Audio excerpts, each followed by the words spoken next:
शुभ दिन प्यारा, हनुमत का है दिवस ये न्यारा। राम भक्त अति प्रिय कहाए, रघुवर सेवा करते जाए। कोई न करे इनसी सेवकाई, सबका मंगल करते भाई। राम नाम जो मन से गाते, हनुमत की कृपा पा जाते। दिवस ये मंगलवार का होता बड़ा महान। बजरंग का जो व्रत साधे, होते पूर्ण काम।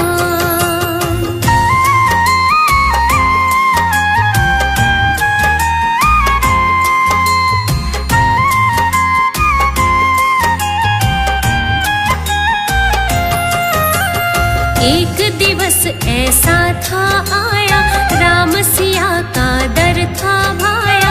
राज सिंहासन दोनों बैठे, हनुमत चरण की सेवा करते। सीता ने तब इच्छा जताई, पृथ्वी दशा क्या कहो रघुराई। क्या घटता है दृश्य दिखाओ, जन जन का मुझे हाल सुनाओ। सीता के कहने पर ही लीन्हा हाथ उठाए। पृथ्वी की एक एक घटना सीता को दिखलाए।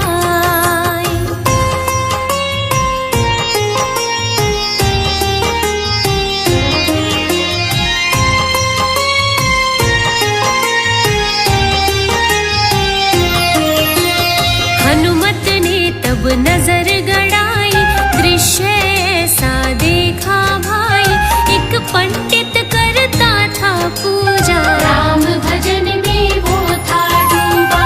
पूजन वंदन नित करता था, राम नाम दिल में बसता था। बजरंग को वो भगत था भाया, मिल लो जाके मन में आया। सेवा भक्ति देख कर मन में उठत विचार। राम सिया भी देख रहे, करे पंडित मनुहार।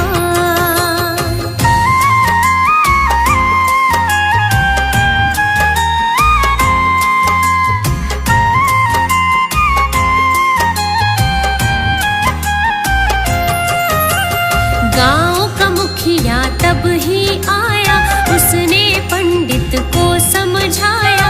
बोला कोई उपाय सुझाओ, बढ़े चढ़ावा कैसे बताओ। दान यहाँ पर कोई न करता, मंदिर का खर्चा ना चलता। आएगी हनुमान जयंती, कैसे बनेगी चिंता लगती। अगर चढ़ावा ना चढ़ा, दूंगा तुम्हें निकाल। ऐसी दी चेतावनी, कैसा था जंजाल।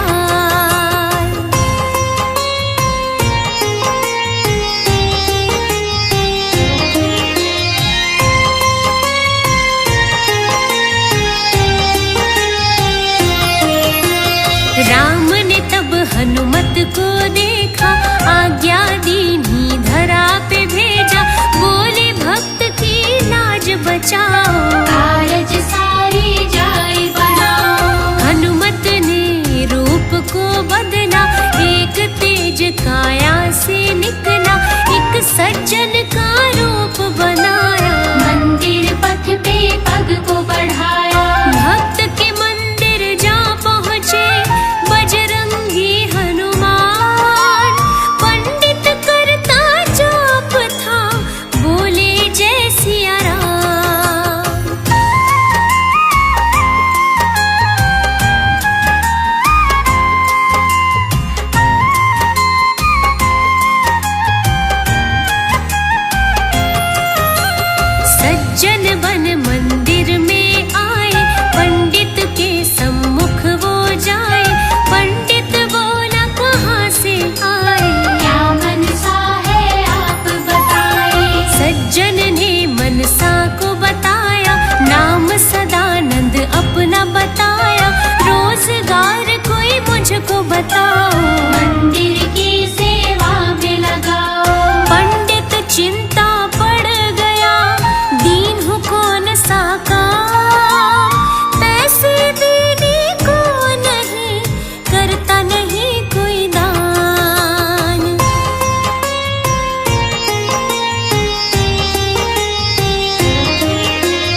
दशा बताई, बोला तुमको धन कैसे दूंगा, काम पे कैसे मैं रख लूंगा। हनुमत ने तब उनको बताया, धन ना चाहूं ये समझाया, चरणों के बस फल मिल जाए, मेरा गुजारा सब हो जाए। पंडित को ये ठीक लगा, दे दिया सेवा का, प्रभु चरणों के फल दूंगा, ना दूंगा कोई दान।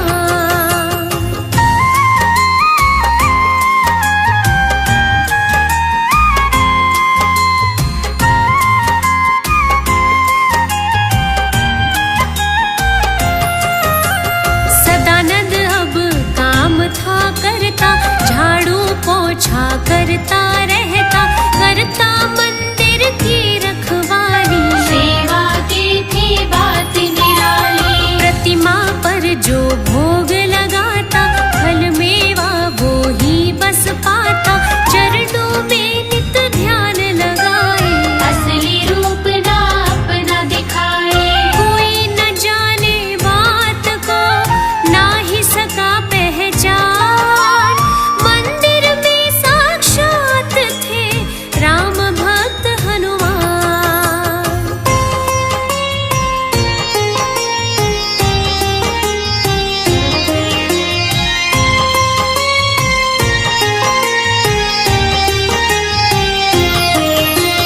एक दिन मंगलवार था आया, व्रत साधा था भक्तों को भाया, सारे भक्त जन ध्यान लगाते, चरणों में सब शीश नवाते। सदानंद भी ध्यान लगाता, हनुमत रूप में नाच रहा था, भक्त बड़े देखे हर्षाए, बजरंग रूप में कौन ये आए। असली रूप में नाच रहा राम भक्त हनुमान, चढ़ा चढ़ावा था बहुत, खूब दिया सब दान।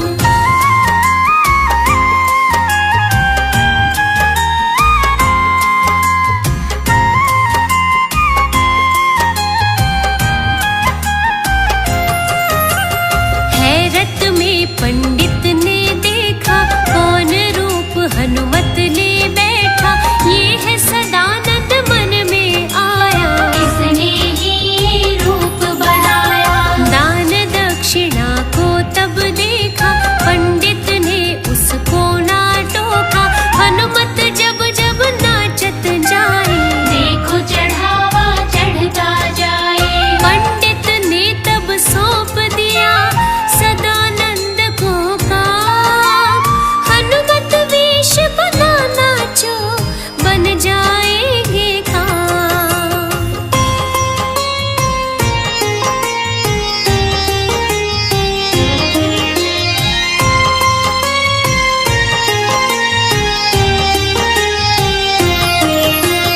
हनुमत उत्सव तब था आया, गांव का मुखिया था हर्षाया, दान दक्षिणा बहुत था पाया, मंदिर के कारज में लगाया। मनी थी तब हनुमान जयंती, धन दान की कमी नहीं थी, सारे भक्त जन मंदिर आते, हनुमत की झांकी को पाते। सोने की प्रतिमा गढ़ी, जोड़ के सब धन दान, प्राण प्रतिष्ठा करवा दी, सोहित थे हनुमान।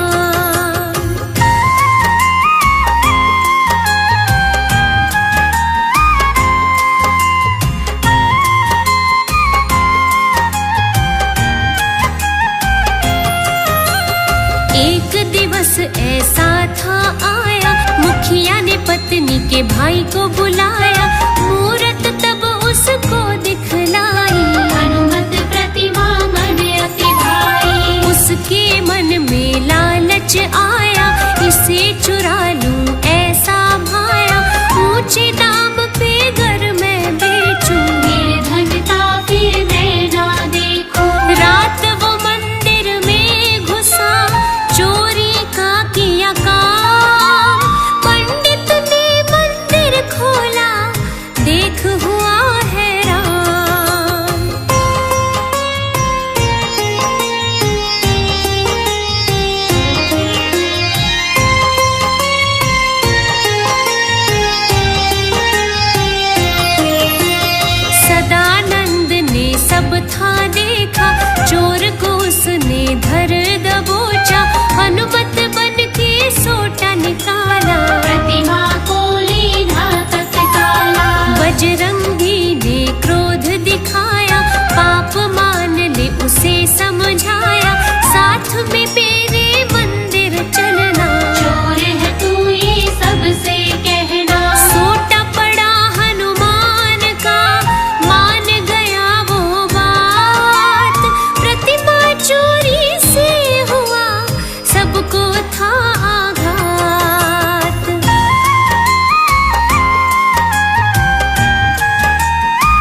थे सब हैरत में आए, चोर कौन है समझ न आए, इतने में सदानंद था आया, साथ में अपने चोर को लाया। सबने गौर से देखा भाला, वो था मुखिया जी का साला, मुखिया जी को क्रोध था आया, जेल उसे तब था भिजवाया। सदानंद को मान दिया, किया था ऐसा काम, अब भी कोई ना जान सका, ये है श्री हनुमान।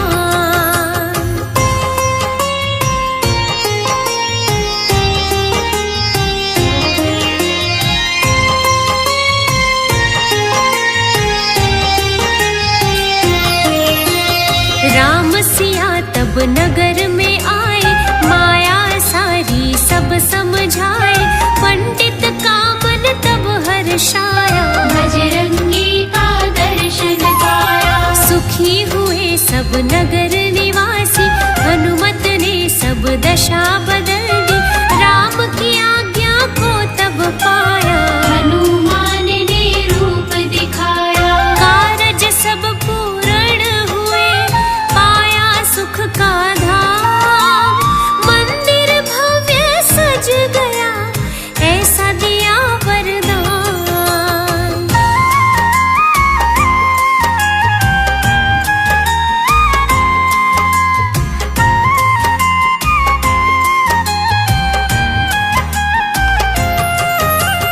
मन भक्तों का था हर्षाया, हनुमत की कृपा को पाया, मन से जो हनुमत को मनाए, मंगल उसका सब हो जाए। मंगल का दिन है शुभकारी, हनुमत की है महिमा न्यारी, मंगल और शनिवार मना लो, पर मुक्ति का इनसे पालो। कथा ये मंगलवार की सुनो लगा कर ध्यान, भव से तारने वाली है, देती है सुख धाम। पावन गाथा मेहंदीपुर की सुनाऊं, पावन गाथा मेहंदीपुर की सुनाऊं, बजरंगी संग्राम प्रभु की ओ, बजरंगी संग्राम प्रभु की कृपा मैं दिलवाऊं, पावन गाथा मेहंदीपुर की सुनाऊं, पावन गाथा मेहंदीपुर की सुनाऊं।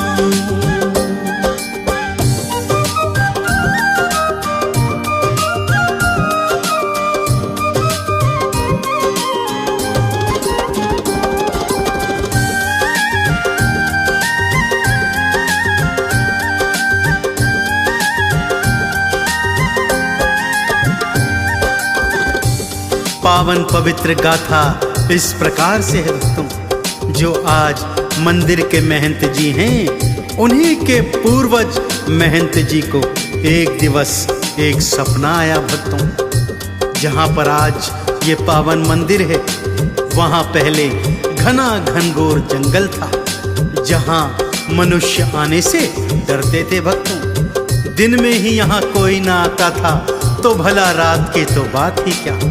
परंतु महंत जी को एक दिवस सपना आया। सपने में क्या देखते हैं कि उस घनघोर जंगल में हजारों दीप जल रहे हैं। ना जाने कब सपने में ही चलते चलते महंत जी उस घनघोर जंगल के मध्य में दो पहाड़ियों के बीच पहुंच गए। क्या देखते हैं, हजारों दीप जल रहे हैं और एक बड़ी चतुरंगी सेना चलती हुई आ रही है, जिसमें हाथी हैं, घोड़े हैं, सैनिक हैं। सेना एक स्थान पर आकर रुक जाती है भक्तों, और बालाजी की मूर्ति को वहां स्थापित करती है। सेना मूर्ति की प्रदक्षिणा कर वापस लौट जाती है कि तभी महंत जी की तंद्रा वापस आती है। स्वयं को घनघोर जंगल के मध्य पाते हैं तो मारे भय के दौड़ते हुए घर आते हैं और बड़ी मुश्किल से कुछ देर के लिए सो जाते हैं। अगले दिन क्या होता है, आइए सुनाता हूँ। सेना सपने में दिखाई, दीप हजारों दिए जलाए, बालाजी की जय जय बुलाते और प्रदक्षिणा लाते जाते। सारे वापस जब हैं जाते, भक्तों महंत जी डर जाते। वापस घर को लौट के आए, थोड़ी देर को वो सो जाए। फिर से क्या वो सपना देखे, फिर से क्या वो सपना देखे, भक्तों तुम्हें बताऊं। पावन गाथा मेहंदीपुर की सुनाऊं, पावन गाथा मेहंदीपुर की सुनाऊं।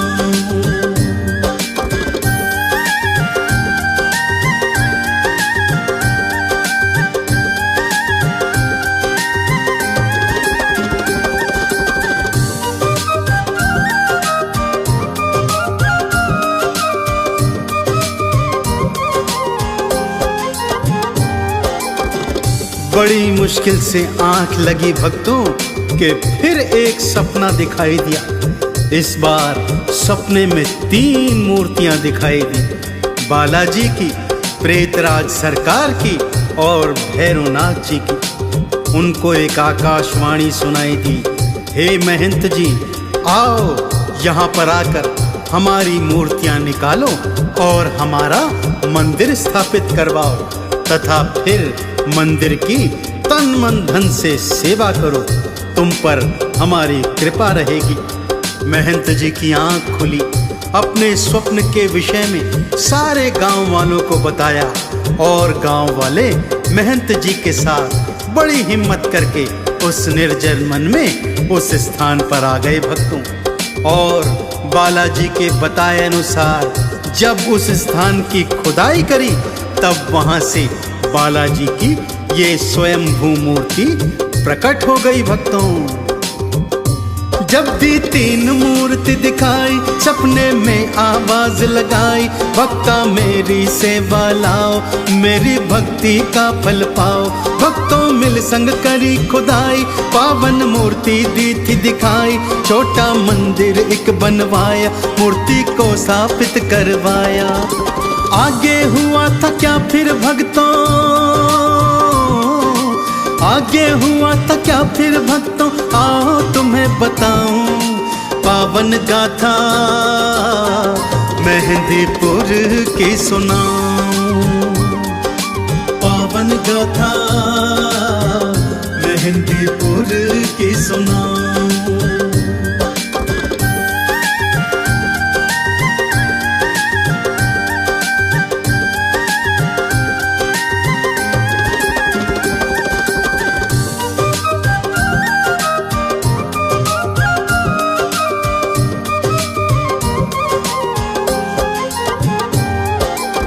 धीरे धीरे घाटे वाले बालाजी की प्रसिद्धि सारे क्षेत्र में फैलने लगी। भक्त लोग यहाँ आकर बालाजी, भैरवनाथ जी और प्रेतराज सरकार के दर्शन कर कृतार्थ होते और उनकी कृपा को प्राप्त करते। भूत प्रेत से परेशान रोगी यहाँ आकर ठीक होने लगे भक्तों। यह देखकर क्षेत्र के ढोंगी पाखंडी परेशान होने लगे तथा उन्होंने मंदिर के विषय में अनाप शनाप बातें फैलानी प्रारंभ कर दी। जब महंत जी राजा के पास गए और मंदिर को और भव्य बनाने की प्रार्थना की, तो राजा भी पाखंडियों की बातों में आकर मंदिर पर अविश्वास जाहिर कर बैठा और बालाजी के होने को ही नकारने लगा। इससे बालाजी रुष्ट हो गए भक्तों और 3 मूर्तियां मंदिर से अंतर्ध्यान हो गई। जब यह बात राजा को ज्ञात हुई, तो राजा नंगे पांव दौड़ा दौड़ा मंदिर में आया और नाक रगड़कर बालाजी के चरणों में जब क्षमा याचना की, तब 3 मूर्तियां वापस प्रकट हुई। राजा ने फिर बालाजी का भव्य मंदिर बनवाया जो आज के स्वरूप से मिलता जुलता है। तो आइए भक्तों, आज इस पावन पवित्र मंदिर के दर्शन करते हैं। जब बालाजी प्रगटाए पाखंडी थे सब घबराए, बदनामी थे करने लागे, फिर लोग भी डरने लागे। राजा ने विश्वास न कीना, प्रभु अंतर ध्यान हो लीना। राजा ने फिर शीश नवाया, मंदिर पावन फिर बनवाया। मेहंदीपुर बाला के दर्शन, मेहंदीपुर बाला के दर्शन मैं भी करता जाऊं। पावन गाथा मेहंदीपुर की सुनाऊं, पावन गाथा मेहंदीपुर की सुनाऊं।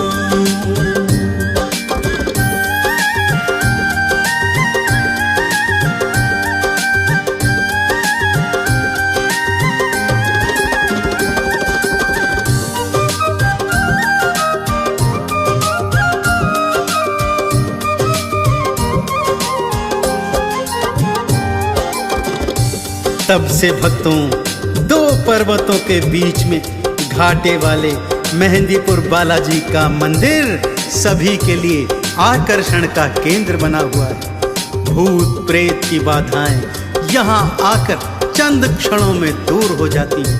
भक्तों ने मेहंदीपुर बालाजी मंदिर के सामने ही प्रभु श्री राम का मंदिर भी बनवाया है, जहाँ पर प्रभु श्री राम अपने अनन्य भक्त मेहंदीपुर बालाजी सरकार के भक्तों पर भी कृपा लुटाते हैं। यहाँ पर आकर भक्तजन अपने मनों की मुराद पूरी करते हैं।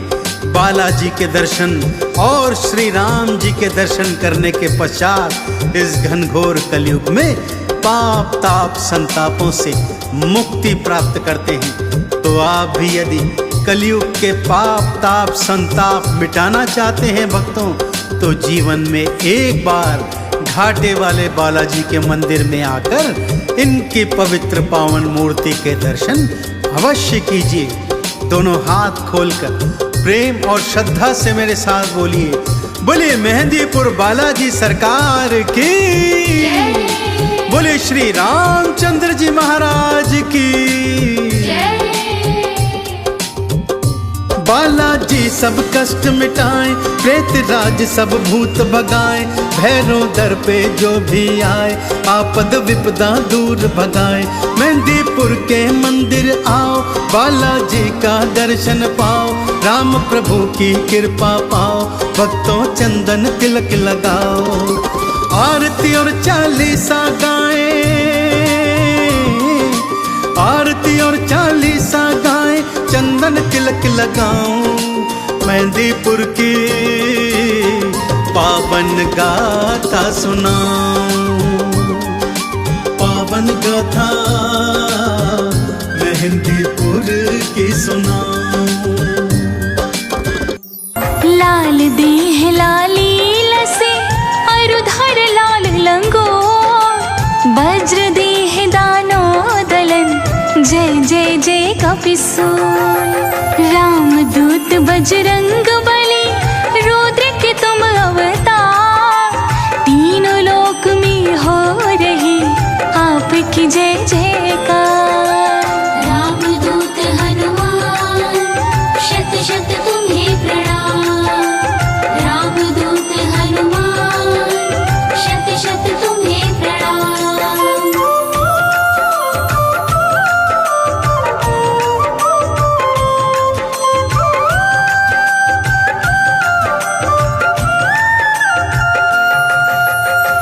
भक्तजनों, गोस्वामी तुलसीदास जी ने अपने स्वरचित श्री हनुमान चालीसा में श्री हनुमान जी के स्वरूप का वर्णन करते हुए लिखा है, कंचन वर्ण विराज सुवेसा, कानन कुंडल कुंचित केसा। अर्थात स्वर्ण के समान आभा वाले, कानों में कुंडल धारण करने वाले तथा कुंचित केशों वाले। परंतु क्या आप जानते हैं कि श्री बजरंगबली जी ने अपने शरीर में सिंदूर क्यों लगाया था, सिंदूर को क्यों धारण किया था? आइए आपको सुनाती हूँ ये रोचक प्रसंग संगीतमय कथा के माध्यम से। बोलिए श्री राम भक्त हनुमान की, अतुलित बल धामम श्री बजरंग बली हनुमान की। क्यों रंगा हनुमान ने तन सिंदूरी रंग, पावन कथा सुनाऊं मैं सुनिए मेरे संग। श्री राम की भक्ति में डूबे थे भगवान, प्रभु राम का ले रहे रात दिन वो नाम। रामदूत हनुमान शत शत तुम्हें प्रणाम, रामदूत हनुमान शत शत तुम्हें प्रणाम।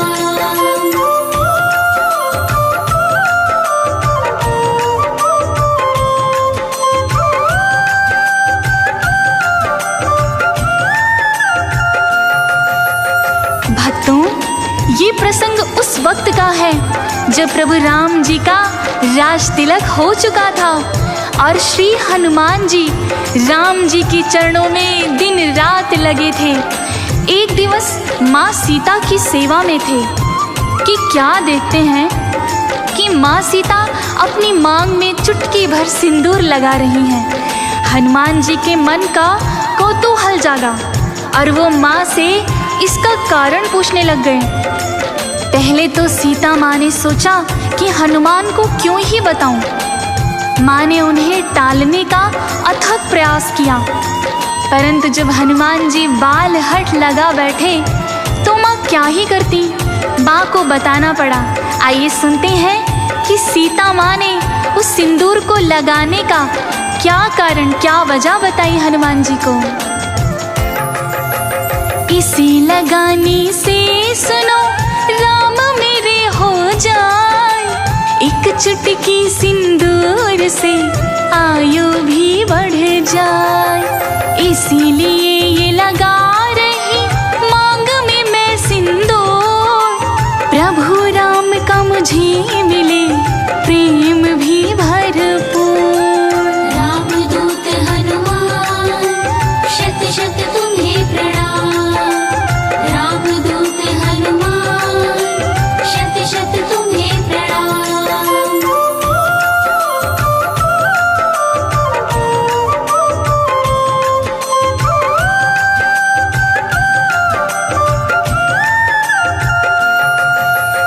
तो भक्तों, हनुमान जी ने जब ये सुना तो बहुत ही हैरान हुए। भला एक चुटकी सिंदूर से प्रभु राम की आयु में वृद्धि कैसे हो सकती है? भला एक चुटकी सिंदूर से प्रभु राम का प्रेम और आशीर्वाद माँ सीता को कैसे मिल सकता है? माँ से कारण पूछा तो माँ भी संतोषजनक उत्तर नहीं दे पाई और सिंदूर को ही इसका कारण बताया। हनुमान जी मन में सोच विचार करते करते अपने कक्ष में चल दिए। रात भर भगवान राम जी का ध्यान करते रहे और सिंदूर की महिमा पर विचार करते रहे। और सुबह श्री हनुमान जी ने क्या कार्य किया कि सारा राम दरबार हतप्रभ रह गया। आइए सुनते हैं। अगली सुबह दरबार में श्री हनुमान जी आए, अपने सारे तन पे वो थे सिंदूर लगाए। राम सिया ने देखा तो हो गए वो हैरान, कैसा तुमने काम किया वीर बली बलवान। रामदूत हनुमान शत शत तुम्हें प्रणाम, रामदूत हनुमान शत शत तुम्हें प्रणाम।